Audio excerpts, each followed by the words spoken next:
Hi everyone! Today I'm going to be showing you 5 arts and craft activities that you can do with the children in your nursery or remotely via video chat if they're at home with their parents.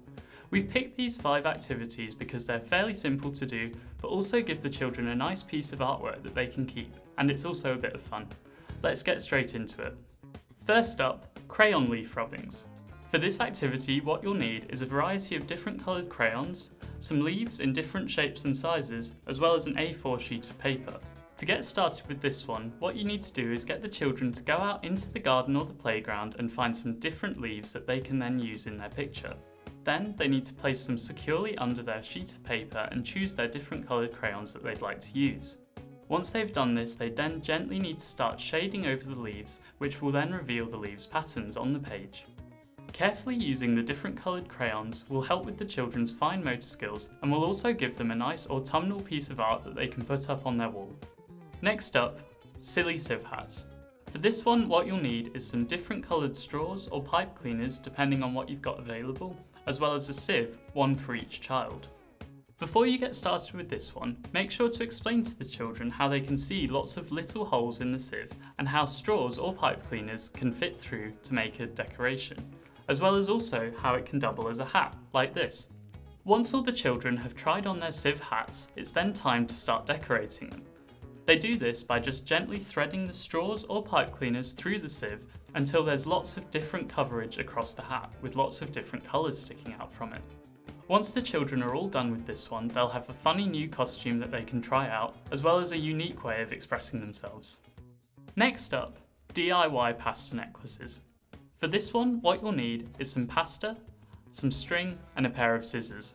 Once each child has their pasta and piece of string, what they need to do is then gently start threading the pasta onto the string until it's a fully formed necklace. Then, depending on the age of the children, you might need to help them tie it up or let them do it themselves. If you want to, you can also choose to have some different types of pasta available so that the children can customise their necklaces a little bit more. Next up, sticker names. For this activity, what you'll need is a pen, a sheet of paper, and some circular stickers. Before you get started with this one, write the child's name onto the sheet of paper in large, clear block letters, and then give this sheet of paper to the child, as well as the stickers. What the children then need to do is start tracing over the lines of the letters, placing the stickers down until they've spelt out their full name. This activity is a great way for children to start recognising letters as well as their own name. And lastly, pinecone animals. For this one, what you'll need is some pine cones, some goggly eyes, some different coloured paper, pom-poms and glue. The great thing about this activity is that it's very flexible and gives children the chance to choose which type of animal they want to make, with the main basis just being to stick 2 goggly eyes onto a pinecone, as well as any extra paper which will show which type of animal it is. To get started, I'm going to show you how to make a hedgehog. This one is very simple, and what you need to do is tilt the pinecone onto its side so that the bottom of it is showing. Then stick 2 goggly eyes onto the bottom. This is the simplest type of animal that you could make, but it looks very cute. To make a bird, what you need to do is stand the pinecone up straight and glue 2 little pom-poms onto the base. Then stick 2 goggly eyes up towards the top and cut out 2 wings from the coloured paper. If you're looking for some more inspiration for different types of animals that you can make, there's lots of different ideas online, so it's definitely worth checking them out.